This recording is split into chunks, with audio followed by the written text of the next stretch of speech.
प्यारे बच्चों, अस्सलाम वालेकुम रहमतुल्लाहि व बरकातुहू। मैं ज़हूर अहमद शेख GMS गुगलूसा से। तो 7वीं जमात के लिए साइंस सब्जेक्ट लेसन नंबर जो 10 है, रेस्पायरेशन इन ऑर्गेनिजम्स, इसको कंप्लीट किया हमने। तो आज हम इसकी एक्सरसाइज के बारे में आपको मैं थोड़ा समझाऊंगा, और इसके लिए जो आपको स्टडी मटेरियल चाहिए वो मैं आपको बाद में अपने ग्रुप्स में सेंड करूंगा। तो आप अपनी बुक्स निकालिए। तो आप एक्सरसाइज का क्वेश्चन नंबर 1, जिसके बारे में आपने पढ़ा भी, define cellular respiration. Cellular respiration किसको कहते हैं? जब हमारी सेल्स में जो गुजा होता है, जो साइंस सेलन में गुजा मौजूद सह तीस कालस ब्रेक गसान कि या सह तीस कालस एनर्जी दिवान कि यीतिस कालस न तथ सहित ऑक्सीजन रल। तो यह गुजा ब्रेक डाउन गसन, the break down of the food in the cells, science cell में गुजा ब्रेक डाउन गसान with the help of oxygen and release of, वहाँ एनर्जी रिलीज होती है और कार्बन डाइऑक्साइड भी एज प्रोडक्ट निकलता है। तो इस प्रोसेस को हम सेल्यूलर रेस्पायरेशन कहते हैं। दूसरा क्वेश्चन है, एथलीट जो है वो ज़्यादा फास्टर और डीपर सांस क्यों लेते हैं जब वो बहुत तेज़ दौड़ते हैं?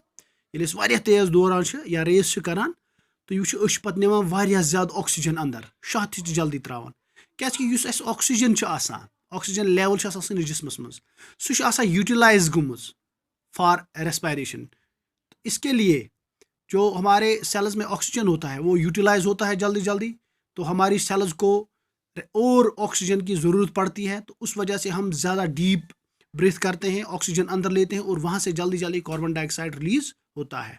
तो उस वक्त हमारी एनर्जी बहुत ज़रूर इस्तेमाल होती है, वारिया एनर्जी तम वक्त इस्तेमाल गसान, तम वक्त एनर्जी हूँ ज़रूरत ति पेवान, तवे तम वक्त एथलीट वारिया तेज़ शाह निवान शाह त्रावान। Why similarities between and difference between aerobic and anaerobic respiration? Aerobic respiration, yel guza breakdown gas oxygens in presence of oxygen, that need energy, achis wana aerobic respiration. Yel oxygen breakdown glucoses ya foods breakdown gas in absence of oxygen, that respiration is wana is anaerobic respiration. This is difference main difference ब्याक difference aerobic respiration तमाम सेलन मज गसान, anaerobic respiration lower एनिमलन मज गसान। For example yeast fungus युस बनावान अल्कोहल या वाइन, बेच गसान बैक्टीरियन मज in absence of oxygen. Aerobic respiration anaerobic respiration मज कॉमन चीज, दोनवन मज गुजा ब्रेक डाउन गसान, दोनवन प्रोसेसन मज एनर्जी रिलीज गसान। This is the main similarity between aerobic and anaerobic respiration. तो क्वेश्चन नंबर 4, हम छींकते क्यों हैं जब बहुत सारी गर्द गुबार हमारी नाक में चली जाती है? ये गर्द गसान, ये शह अंदर निवान कुछ गर्द आस हवास मज या कुन जाए, ये गर्द गसान अंदर या कह क्यूम अंदर गसान, फॉर एग्जांपल माइक्रो ऑर्गेनिज्म सान नस्ट मज नेजल कैविटी मज हेयर्स आसान, ये नेजल कैविटी मज हेयर हम ट्रैप करान तथ गर्द या बैक्टीरियास, हम अंदर दिवान दाखिल गसने कहीं, मगर कुन वक्त ये माइक्रो ऑर्गेनिज्म या ये गर्द डस्ट जो है यह अंदर गसान दाखिल, इस अंदर किन अत नस्त नेजल कैविटी अंदर किन स्किन सही आसान, स्किन जो होती है इसको इरिटेशन होती है डस्ट से या माइक्रोब से।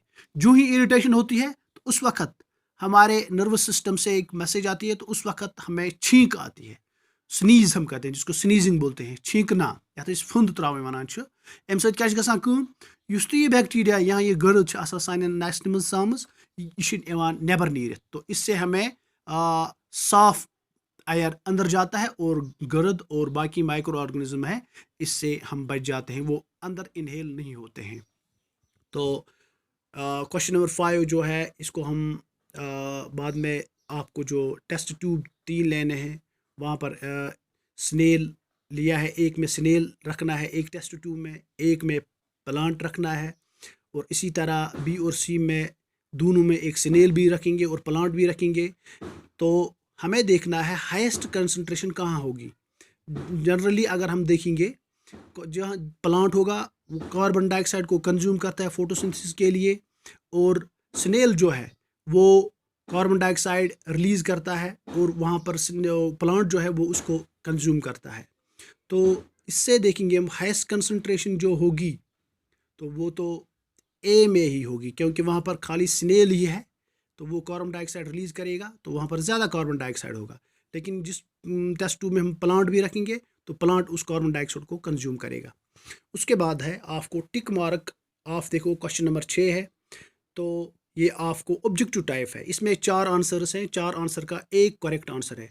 कल आपने पढ़ा कॉकरोच में, इंसेक्ट्स में एयर कहाँ से अंदर जाता है, लंग्स से, गिल से, या स्पायरेकल्स और स्किन। तो हर एक इंसेक्ट में छोटे छोटे ओपनिंग ट्यूब्स होते हैं जिनको हम स्पायरेकल्स कहते हैं। तो क्वेश्चन नंबर 6 को स्पायरेकल्स आंसर आएगा।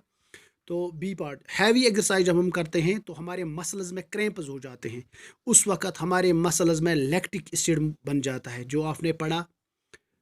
सी पार्ट, नॉर्मल रेंज जो ब्रीथिंग है इंसान की 15 से 18 बार 15 टू 18 टाइम्स ब्रीथिंग रेट है नॉर्मल इंसान की। जब हम डी पार्ट, जब हम एक्सेलेशन करते हैं, जब हम सांस को बाहर छोड़ते हैं, कार्बन डाइऑक्साइड बाहर छोड़ते हैं, तो रिब्स को क्या होता है, सून यह चेस्ट कैविटी रिब यह वसान वापस, इट मूव्स डाउन वर्ड्स। तो इसको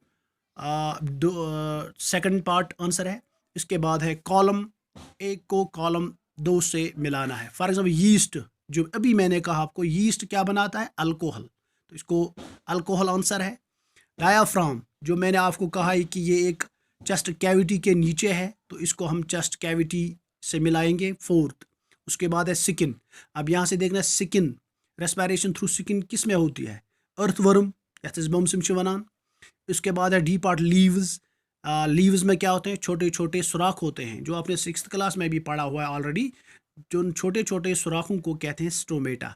ज़्यादा आसान पन वथन यपर कार्बन डाइऑक्साइड अंदर दाखिल गसान, ऑक्सीजन नबर नेरान। उसके बाद है फिश, फिश जो है, फिश को क्या होता है रेस्पिरेशन के लिए, गिल्स होते हैं, जो आपने कल भी पढ़ा। फ्रॉग, फ्रॉग में दोनों चीज़ें होती है, लंग्स भी और स्किन भी। मेंढक जो होता है लंग्स से भी रेस्पिरेशन होती है और स्किन से भी। उसके बाद है कॉकरोच, कॉकरोच को ट्रैकिया ही आएगा, क्योंकि कॉकरोच को अभी आपने पढ़ा, कल भी पढ़ा, कॉकरोच को ट्रैकिया आंसर आएगा। उसके बाद है ट्रू फॉल्स, तो इंशाल्लाह हम ये कल करेंगे। Thanks a lot.